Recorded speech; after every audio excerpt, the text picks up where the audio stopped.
మీ కామెంట్లు నా సమాధాన కార్యక్రమానికి అన్నదాతకి స్వాగతం. ముందుగా రమేష్ గారు, అన్నా నేను ఒక ఫార్మర్, సీఎం గారు రైతు భరోసా కేంద్రం నుండి హెల్ప్ చేస్తున్నారు వేరుశనగ కాయలకి. రైతు భరోసా కేంద్రంలో ప్రస్తుతం వేరుశనగ విత్తనాలు పంపిణీ చేస్తున్నారట.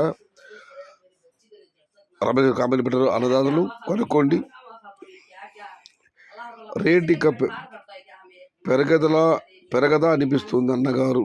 రమేష్ గారు, అన్న రేటు పెరుగుతుందా పెరగదా పక్కన పడితే ఇప్పుడైతే నేను గత చెప్పడం జరిగింది, ఈ నెల పెద్దగా ధరలు పతనం కావు, భారీగా పెరగవు, ఇంచుమించు అలాగే జరుగుతూ ఉంటుందని. ఇవాళ అయితే మదపల్లి మార్కెట్లో అయితే మీకు అందరికి తెలిసిందే 500, 520, 550 ఇవ్వడం జరిగింది. అంగళ మాటలైతే ఒక లాట్ చిన్నలాటి 700 రూపాయలు, తత్తిమాంతం మామూలుగా 550, 500 ఇవ్వడం జరిగింది. ధరలు అయితే భారీగా పెరగవు, భారీగా తగ్గవు. కాకపోతే దిగుమతి ఈ స్థాయిలో ఉండాలి. దిగుమతి మాత్రం పెరుగుతూ పోతే మాత్రం ధర తగ్గే అవకాశాలు ఎక్కువగా ఉన్నాయి. నేను మధ్యాహ్నం ఒక వీడియో పెట్టాను, గురంకొండలో భారీ వర్షం అని. దాని గురించి సతీష్ కుమార్ గారు కామెంట్ పెట్టారు. తమిళనాడు ఉడుమాలపేట హెవీ రైన్, తమిళనాడు ఉడుమాలపేటలో భారీ వర్షం కురుస్తుందని సతీష్ గారు కామెంట్ పెట్టారు. ఇక మనం మరొక పరిశీలిస్తే సంతోష్ గారు, అన్న జూన్లో రేట్ ఎలా ఉంటాయన్న, తినబోతూ రుచులెందుకు అని చెప్పి జూన్కి పెద్దగా తేడా లేదని కేవలం ఒక 10 రోజులు మాత్రమే ఉంది. వెయిట్ అండ్ సీ, ఎదురు చూద్దాం. కృష్ణాబుద్ర, అన్న టమోటా వేస్తే ఇప్పుడు సాహో సేడు, వర్షాలకు వేరే సేడు చూసుకోవాలన్నా. అర్థం కాలేదు కామెంట్. అన్న టమోటా వేస్తే ఇప్పుడు చహో సేడు, వర్షాలకు వేరే సైడ్ చూసుకోవాలన్నా. బజార్ కబ్ బడేగా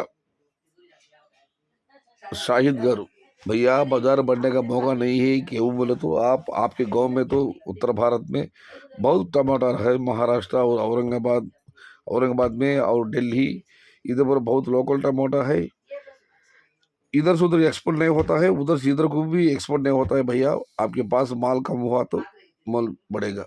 ఉత్తర భారత అన్నదాత కామెంట్ పెట్టారు, ధరలు ఎప్పుడు పెరుగుతాయని చెప్పి. ఎలా పెరుగుతాయన్నా అదే చెప్పాను హిందీలో నేను. మీ వైపు టమాటాలు ఉన్నాయి, ఇటువైపు నుంచి అటువైపు టమాటాలు వెళ్ళడం లేదు, అటువైపు నుంచి ఇటు రావడం లేదు. ఇంకా ధరలు పెరిగే అవకాశం ఎక్కడుంది? जब आपके पास हमारे गांव से एक्सपोर्ट होता, जब दाम बढ़ेगा, जब तक दाम नहीं बढ़ेगा. ఇక మనం మరొక పరిశీలిస్తే, హాయ్ అన్న, good morning. Vinod Kumar, very very good morning అన్న. ఇక జయపాల్ గారు, నేను ఏప్రిల్లో టమోటా ప్లాంటేషన్ చేశాను, జూన్లో శాంపుల్ వస్తుంది, అది కూడా భారీ ఇన్వెస్ట్మెంట్ అయ్యింది, రేట్ ఏమైనా మూమెంట్ ఛాన్స్ ఉందా బ్రో? ఇది ఒకటి చెప్పడం జరిగిందన్న. మే దాదాపు చివరిలో ఉన్నాం మనము. చూద్దాం, జూన్ 4 కౌంటింగ్ తర్వాత ఏమన్నా ఎక్స్పోర్ట్లు స్టార్ట్ అయితే దానికి దీనికి సంబంధం లేదు. ప్రస్తుతం ఎక్కడికి ఎక్స్పోర్ట్ ఇవ్వడం లేదు, చాలా మితంగా మాత్రం పెడుతుంది. బయట రాష్ట్రాలు ఇంకా టమాటాలు ఉన్నాయి కాబట్టి పూర్తి స్థాయిలో ఎగుమతులు అయ్యే వరకు ధరలు పెరుగుతాయి లేదనేది మాత్రం స్పష్టంగా చెప్పలేము, అంచనాకు రాలేము.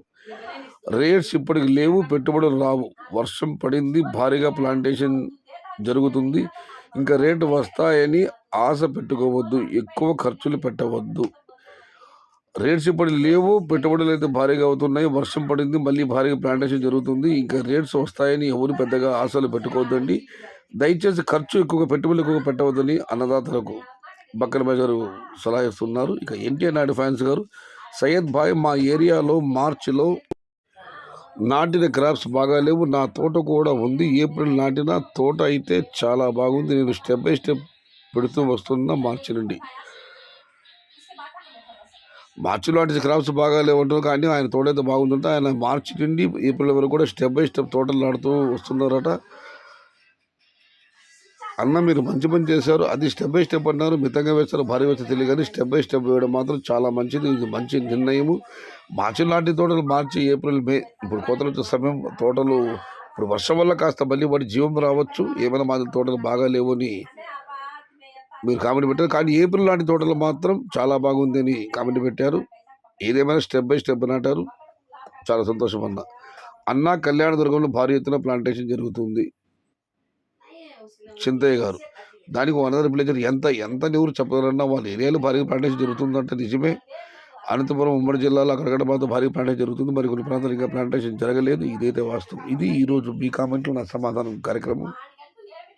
ఇవాళ గొరగొండలో భారీ వర్షం పడితే నేను కూడా తిరుపతికి వచ్చాను. బాగానే పడిన వర్షం దంచుకోండి, తిరుపతి లేదు, వర్షం కాలి తుంపర్లు మాత్రం పడ్డాయి. దయచేసి అన్నదాతలు మీ ప్రాంతాల్లో ఏమైనా వర్షపాతం నమోదై ఉంటే, వర్షం కురిసి ఉంటే దయచేసి కామెంట్లో తెలియజేయండి, అన్నదాతలకు ఉపయోగితంగా ఉంటుంది. ఇది ఈరోజు మీ కామెంట్లో నా సమాధాన కార్యక్రమం. కానీ నచ్చితే లైక్ చేయండి, షేర్ చేయండి, ప్లీజ్ సబ్స్క్రైబ్ మై ఛానల్. భవదీయుడు సయ్యద్ షహతాజ్, అన్నదాత సుఖీ భవ.